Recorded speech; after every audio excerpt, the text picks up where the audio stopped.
Right now, for the first time in 32 years, the World Cup is being played on American soil. Also the soil in Canada and Mexico. Stadiums across North America are packed, and the United States has suddenly remembered it likes soccer. The last time the World Cup came to America was in 1994, and Bally celebrated by building a pinball machine.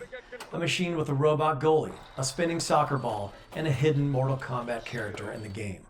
So, while the world watches soccer in the United States again, let's step up to the pin that captured it the first time. I'm Ryan, this is The Skill Shot, and today we're talking about Bally's World Cup Soccer.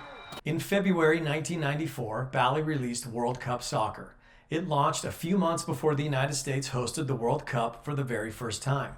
It was a licensed FIFA game, right down to the official 1994 logo and the tournament's mascot Striker, a cartoon dog in a soccer uniform. It was designed by John Popadiuk, the artist-designer behind some of the most imaginative machines of the era, and Larry DeMar, a legend who co-created the arcade game Defender and worked on some of pinball's all-time greats. This wasn't just a cash grab. It was a serious team building a game for a once-in-a-generation moment, America's first World Cup. And in total, Bally made 8,743 of them.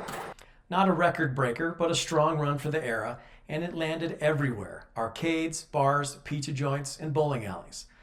The genius of World Cup Soccer is that it was built to appeal to players at every skill level. Your 8-year-old nephew and your league champion can both walk up and have fun with this game. There's a soccer goal at the top of the playfield, guided by an articulating goalie that slides back and forth trying to block your shots. Beat the keeper, bury the ball in the goal, and you're rewarded with a satisfying 10 million points, and the NBA Jam announcer losing his mind in the callouts. That one shot is the whole hook. It's simple to understand, hard to master, and endlessly satisfying. You don't need to read a rule book to get it. You see the goal, you see a keeper, you know exactly what to do. But the goal isn't just sitting open. You have to light it first. There are 4 star rollovers that feed up towards the net, like players passing the ball towards the goal. Roll over these switches, and the goal goes live. The big soccer ball starts spinning, and now it's just you against that moving keeper. Blow your chance, and you've got to relight the rollovers and line the whole shot up again. There's a giant half a soccer ball mounted on the playfield. When the goal's lit, and during multiball, it spins at full speed. And because it's actually made of rubber, the pinball ricochets off it with a wild, unpredictable bounce. Part toy, part hazard, and a great visual addition to the theme of this game. Even the start of each ball is on theme. A real soccer match kicks off with a coin toss. So the skill shot here is literally called the coin toss. You plunge the ball up a little ramp and it drops into one of 3 holes. Land it in a flashing hole and you bank 5 million. Then 10, and if you sweep all 3, the game hands you a free city, a head start on the tour.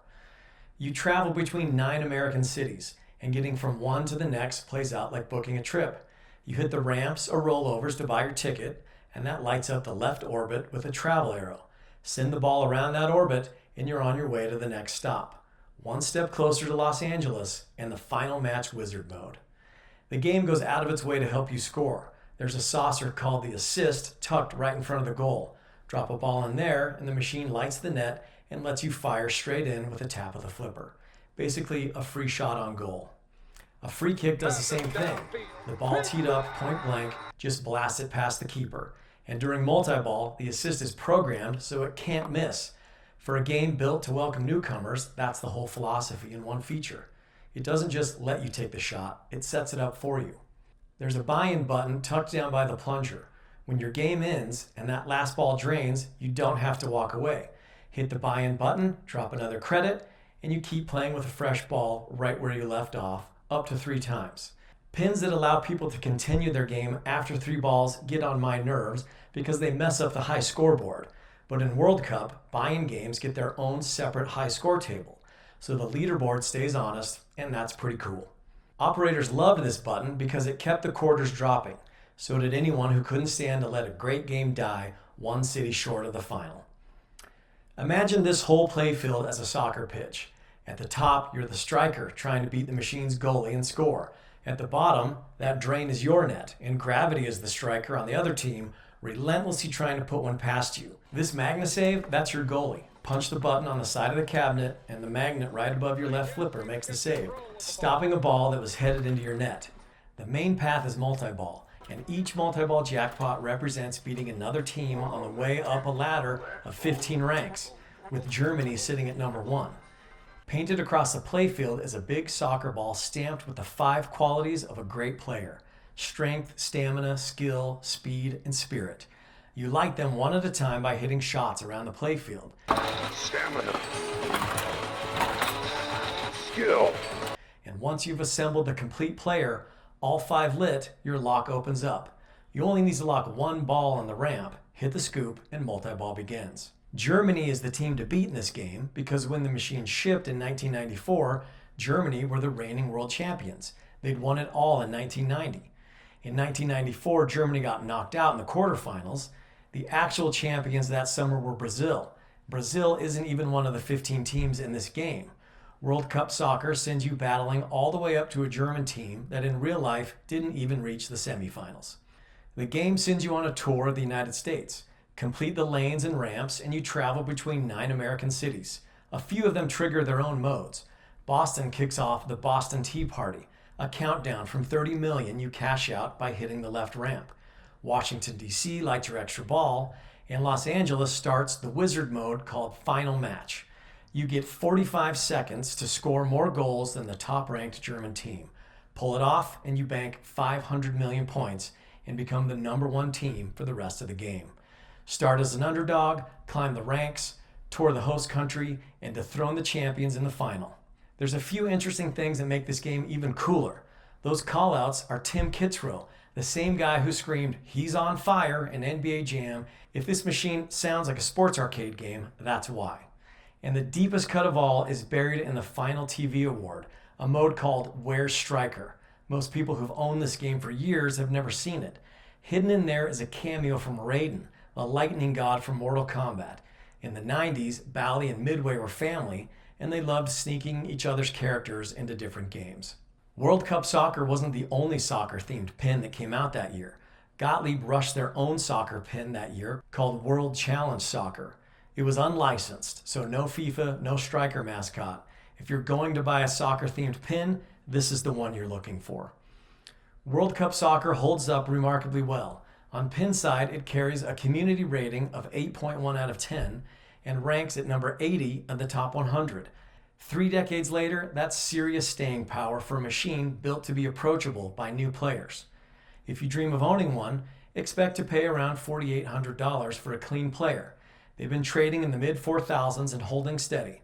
And I wonder if all the excitement around this year's World Cup will increase demand and nudge that price a little higher. So let's play a ball and then I'll give it a flip score. So right now, all 3 skill shots are lit. I'm gonna get it no matter what. Now that one will be solid until I launch my next ball. See if we can get a goal here. Booyah!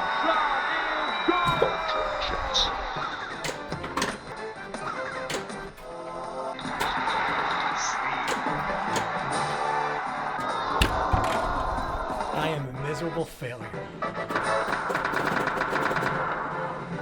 Travel orbit is now lit. I hate pinball. I'm quitting. I'm never playing pinball again. I'm getting a new hobby. Now let's give it a flip score. 5 categories, 20 points each, 100 max. Fight me in the comments. On shots, 16 out of 20. The goal with a moving keeper is loads of fun, but the overall layout is on the simpler side, and that's by design. It's built for flow and fun, not 100 tight shots. On code and depth, it gets 15 out of 20. Accessible and genuinely fun with the rank ladder, the city modes, and a real wizard mode in Final Match. It's deeper than it looks, but it's a lighter game than the DMD Epics on purpose. On theme, it gets 18 out of 20. It nails the World Cup. FIFA licensed, Striker the mascot, Kitzrow's callouts, a tour of the host city. Few sports pins commit this hard.